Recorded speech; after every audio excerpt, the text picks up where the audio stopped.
Hi all, and welcome back to the £30 or $39 Hackintosh.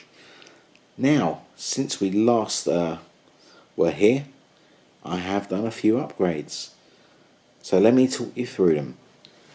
So first of all, we've got a multi-memory card reader in place of the DVD drive. So this actual multi-memory card reader also has a couple of USB ports, which would normally connect to a USB header on a modern motherboard, but this one hasn't got it. So the second upgrade would be a USB 3 card, which is the one on the left, and you can see probably the motherboard header coming out of that and going towards the front of the case. Now the card on the right is a little bit more interesting. So this is a card which converts a MacBook Pro Wi-Fi card into one that we can actually put into a PCI slot. So that's also got a USB lead coming off of it that goes into this other upgrade, which is a tiny inbuilt USB hub, which is stuck to the side of the case with 3M double-sided sticky pads, and actually gives my one sort of available motherboard USB slot about 4 extra ports. So that means that I now have native Apple Wi-Fi, native Apple Bluetooth, because the back of the card that holds the MacBook Pro Wi-Fi card actually has a lead that goes into the USB port to give you Bluetooth. So yeah, I mean, Kex wise, in Clover, all I've got is things like the ACPCI power management, the ALC Kex, fake SMC, the Ethernet Kex, and a couple of others, and that's all I need. It's pretty vanilla indeed. Now let me show you what the Wi-Fi card actually looks like in about this Mac. So you can see it's showing us Airport Extreme. If I go back to Bluetooth, oops, hang on, that's camera, Bluetooth, you can see it's native Apple Bluetooth as well, and everything just works.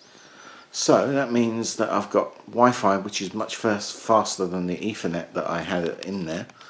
5 gigahertz dual band, working absolutely fine. So there you go, Yahoo.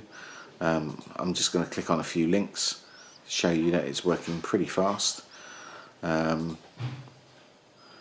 don't even know what these links are, but anyway, as you can see, it's working very well. So yeah, let me know what you think, guys. It seems to be working pretty well.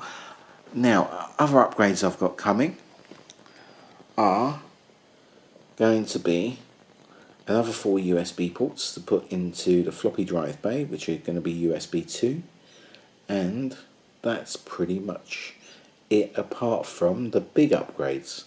Now the big upgrades are going to be possibly an i5 or i7 Haswell CPU in there, as opposed to the i3 that I have in at the moment, and an SSD. So those won't be for a couple of weeks yet. I have already ordered the USB port for the floppy bay. Now those are coming from China, so it'll be another little while before they get here. But yeah, absolutely great. This machine, I love it. Everything seems to just work. With the USB 3 card, I have now got working USB 3. I have got working Bluetooth and Wi-Fi, native Apple ones, and yeah, everything seems to work. I haven't tried handoff yet because I don't have a device that works with handoff, or AirDrop or AirPlay. So maybe once I get another Hackintosh up and running, I will actually get some of that up and running as well. Because I don't have a Hackintosh with Bluetooth at the moment, apart from this one. So, you know, things like handoff, I'm not really sure how that works. I'm quite new to Mac OS, so you'll have to forgive me. But yeah, I'm loving Mac OS though. Seems so much nicer and smoother than Windows, and this little thing, even with mechanical hard drive, works very quickly. It's a little beast. Anyway guys, let me know what you think of the video. Give it a thumbs up if you like it, or thumbs down if you don't, and consider subscribing if you want more updates, because you know, the new CPU and SSD will come sometime soon.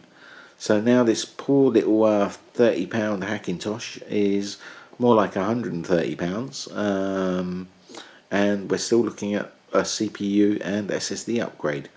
So yes, I know I probably could have built a actual Hackintosh myself, which would come to a similar amount, but I do like the form factor of this little machine, and yeah, I'm quite liking the fact that it's actually so small and compact, and it's got the memory card readers I need for sort of importing videos and photos. It's going to have masses of USB ports. It's going to be a nice little workhorse. So anyway guys, I will see you next time. Thank you very much. Bye.